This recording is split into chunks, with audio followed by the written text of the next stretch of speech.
today's video, we're going to be discussing the launch of Halo 3 PC. We're going to be taking a look at new features that were added, resolved community issues, and also a bit of news on the upcoming flighting for Halo 3 ODST and more. So stick around.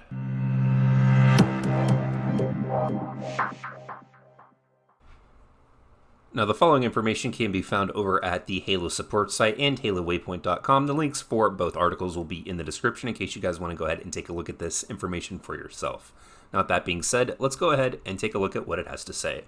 Now, with Halo 3 launching on PC on July 14th, there have been a host of new features added.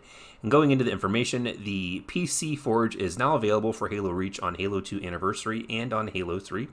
Halo 3 Forge has been updated with new features including object physics, rotation, coordination, snap, and precision editing tools. Halo 3 and Halo Reach Forge palettes have been expanded with new objects and a budget increase.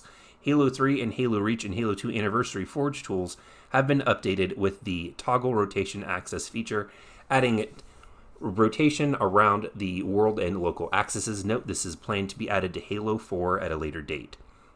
Updated season unlocks flow to feature non-linear unlocks per page, and added Season 2 featuring 30 new nameplates, 46 new Halo 1 weapon, and 18 Halo 1 vehicle skins. Challenges are now available to complete across all available titles. Note, campaign challenges are currently not supported in the Halo 4 Spartan Ops. New Spartan customization 3D model viewer for Halo 3. Updated skill rank backend for ranked matchmaking. This resolved a long-standing rank reset issue and has required us to reset ranks to playlist at rank 1. Highest lifetime rank is now available to be displayed for rotational hoppers that are no longer available. Halo and Halo 3 audio have been updated along with Halo Reach. New Acrophobia skull for Halo 3, and dual wield inversion has been added as a toggle for players who wish to disable the title from switching the primary fire weapon to your left hand while dual wielding in Halo 2 or Halo 3. Now, with the release of Halo 3 on PC, they did not just add a bunch of features, they also went back and resolved a bunch of community issues. When it comes to the global all-platform issues that were fixed, they fixed an issue where achievements for killing engineers was displayed as an ODST specific, despite being attainable in Halo Reach as well. They fixed an issue where the nameplate unlocks criteria was no longer displayed once the nameplate was unlocked. They fixed various cases where the game client would crash during shutdown. Now, globally on PC, they fixed an issue where he's running a marathon, the Guardians are coming, and Why Am I Here achievement would not unlock in Steam after unlocking them on Xbox Live. They fixed an issue where the campaign preview widget would appear on the root main menu after a sign-in change. They fixed a crash that would occur when entering the seasonal overview immediately after sign-in, and they also improved how the seasonal overview is displayed in a non-standard aspect ratios. Now, when it comes to globally on Xbox, they fixed a crash which would occur when looking up certain gamer tags with the player feature in the roster. For Halo Reach across all platforms, audio has been updated with Waves integration aligning closer to the Xbox 360 quality. They fixed an issue where Xbox 360 was referenced on the boot betrayer prompt in non-English languages.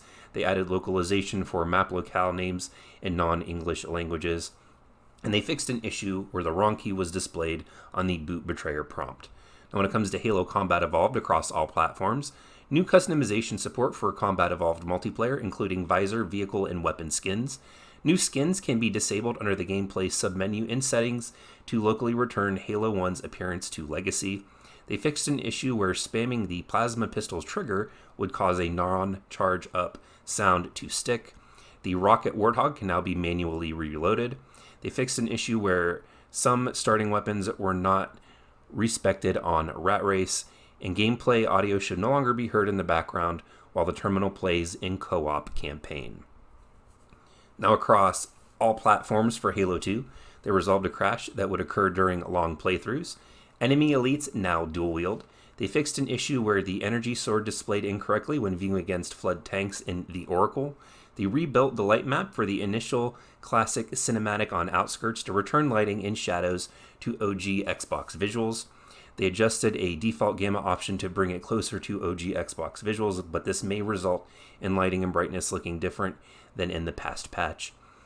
They fixed an issue that was causing players' match-made games to grenade jump higher than expected, bringing the height back down to the OG Xbox clients.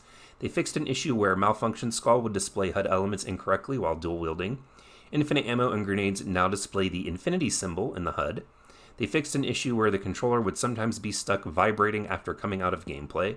They resolved an issue loading that would cause the campaign co-op players to disconnect when starting a mission. The horizontal mouse movement while on a stationary turret is now unbound and no longer restricted by the turning radius. And they fixed an issue where some dynamic music tracks in classic campaign modes was looping incorrectly. Now for Halo 2 Anniversary on all platforms, they fixed an issue where the Sentinel Beam VFX would occasionally not display. They added a 0% option for fall damage in custom games, and players can now move while the scoreboard is open.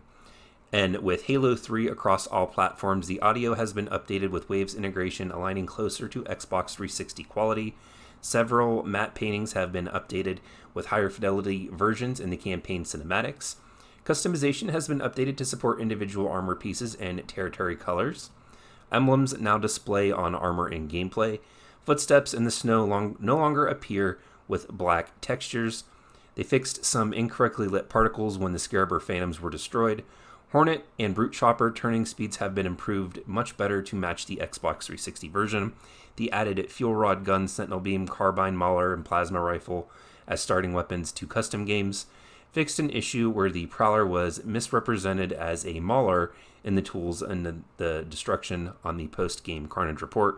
And they fixed an issue where some strings extended outside of the game type's objective widget in non-English languages.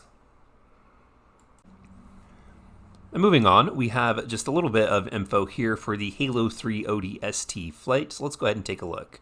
It says our flight and build for Halo 3 ODST has been sent out to our Ring 1 people as we are close to the alpha now.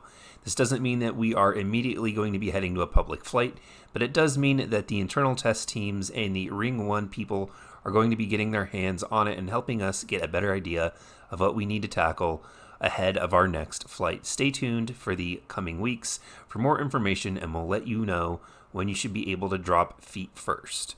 So this is pretty cool. They should be having the flighting, I would say, at least by the end of August, beginning of September. They're going to want to have it out, I think, before Halo Infinite launches. And it's going to be very interesting to see exactly where Halo 4 on PC for the MCC falls and how close to Halo Infinite's launch it is. We are still supposed to be getting a Halo Infinite flight as well. I'm assuming this is going to be more of just a demo or a beta that is going to take place probably 2 weeks before the launch of the game, just to stress test their servers and networks. But we'll have to wait for more information on that to find out. So with the launch of Halo 3 on PC, this is far and wide the best launch that they've had when it comes to the PC version of the Master Chief Collection. Understandably, the game still does have some problems, and it seems that some people that I've spoken with are not happy with the Season 2 unlocks.